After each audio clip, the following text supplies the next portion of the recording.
امروز جمعه 21 فوریه است و در این صبح بر وقت به همه شما بینندگان عزیز درود میفرستم از دفتر مرکزی رادیو آزادی در پراگ. ساعت به وقت اینجا 7 است. روزی سعید رو برای شما تهنیت میکنم و امیدوارم هر جای دنیا که هستید صحت و سلامت باشید. من باشم رو میارم به خبرها. صابر ولیف عضو پیشین گروه 24 و انجمن نیروهای سوزنده که قبلا با دو بند قانون جنایی تاجیکستان تروریسم و افراطگرایی متهم شد و نامش در روی خط سیاه بانک ملی بود، ادعا دارد مقامات او را از جوابگری آزاد کردند. وی تقریبا 2 هفته پیش از خارج به دوشنبه برگشت. ولیف روزی 20 فوریه در فیسبوک نامه وزارت کارهای داخلی را با امضای مفتش پالکوونیک غایبزاده نشر کرد که در آن گفته شده است داستان کل هم برای عفو او روزی است. مقامات رسما قضیه را توضیح ندادند. سازمان‌های بین‌المللی و نیروهای مخالفین تاجیک در خارج هم در این باره چیزی نگفتند. صابر ولیف در زیر نامه در فیسبوک با زبان روسی نوشت که بازگشتی او اختیاری بود و با مساعدت به واسطه ریاست تفتیشات جنایی تاجیکستان صورت گرفت. وی نوشت از 20 فوریه همه گونه پیگردش خاتمه یافت و امید دارد که میتواند به کشور و مردم خود فایده آور باشد. این سیاستمدار جوان تا چند سال پیش یکی از چهره‌های شناخته شده در میان مخالفان تاجیک در خارج به حساب می‌رفت، اما 2 سال پیش از هیئت سازمان‌های سیاسی مخالف حکومت در خارج کنار رفت. امروز در میدان گارد ملی بخشیده به 23 فوریه با شرکت 8000 سرباز پرد حربی دایر می شود. در این پرد رئیس جمهوری کشور و مسئولان بلندپایه مقامات انتظامی نیز شرکت خواهند کرد. امسال از تأسیس ارتش ملی تاجیکستان رسوا 27 سال می‌گذرد. با گذشت بیش از 2 ساله هنوز انتقاد و شکایت‌ها از شرایط در ارتش صدا می‌دهند. عبدالرحیم قهارов سابق دبیر شورای امنیت تاجیکستان میگوید ارتش ملی کشور حالا اقتدار دارد که با هر گونه خطرها مبارزه برد. او افزود که امروز ارتش تاجیکستان به متخصصان کسبی تامین شده است و در صف آن افراد تصادفی نیست. در همین حال بعضی از آگاهان امور به اقتدار و توانایی ارتش کشور به نظر شبهه می‌نگرند. بعضی کارشناسان وجود دیدافشینه یا مهترسالاری در ارتش، کمبود غذا برای سربازان و پدیده نامطلوب ابله را مشکل اصلی برای پرقوت شدن نیروهای مسلح تاجیکستان ارزیابی می‌کنند.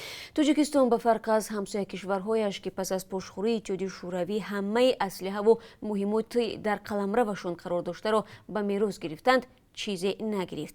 ارتش تاجیکستان در آغاز سال 1993 در پی پیروزی فرانت خلقی در جنگ شهروندی از حساب جنگاوران همین فرانت تشکیل شد. روز 23 فوریه سال 1993 در مرکز دوشنبه نخستین پرد جنگاوران فرانت خلقی تحت پرچم ارتش دولتی دایر شد و سنه تأسیس نیروهای مسلح تاجیکستان را به همین دلیل از همان روز حساب می‌کنند. امروز در جمهوری اسلامی ایران انتخابات پارلمانتی جریان دارد. هر یک نامزد کرسی وکیل قبل از انتخابات از طرف یک نهاد نظارتی روحانیون تندگرای اسلامی تفتیش شد و نامزدی هزارها داوطلب اصلاحاتچی و معتدل از شرکت در سبقت انتخاباتی محروم شدند. شورای نگهبان 7148 نامزد را برای شرکت در انتخابات تصدیق کرد.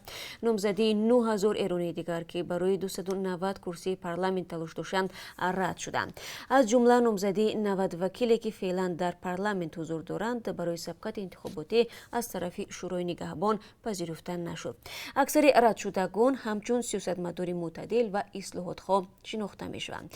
در عرصه انتخابات امریکا در مقابل 5 مقامداران نهادهای انتخاباتی و از جمله رهبر شورای نگهبان احمد جنتی تحریم اعلان کرد، زیرا این نهاد مردم ایران را از انتخابات آزاد و عادلانه محروم نموده است. دیروز هنگام ورود گروه اوکراینی ها که از شهر ووهان چین مرکز سرایت کرونا ویروس بیرون شدند در شهر نوی سنجر ولایت شرقی پالتاوا خشونت و برخورد با پلیس جای داشت. ساکنان محلی اعتراض داشتند که آمدن افراد از منطقه سرایت کرونا ویروس امکان دارد آنها را نیز گرفتار کند. آنها راه را بسته با پلیس برخورد نمودند. حکومت اوکراین میگوید 20 فوریه هواپیما با 45 شهروند این کشور، 27 خارجی، طبیبان و اکیپاژ екіпаж ҳавопаймо аз чин ба Украина баргашт. Президенти Украина изҳор намуд, ки ҳамаи бозгаштагон бояд дар давоми 14 рӯз дар маркази тиббии горди миллӣ дар шаҳри Нови Санҷарӣ аз карантин гузаранд. Вақте автобуси баргаштагон аз шаҳри Харков ба минтақаи карантин ҳаракат дошт, автобусҳо сангборон шуданд. Полис мегӯяд 9 афсар ва як шахси осоишта бо захмҳо ба шифохона интиқол ёфтанд. 24 эътирозгар боздошт гардид.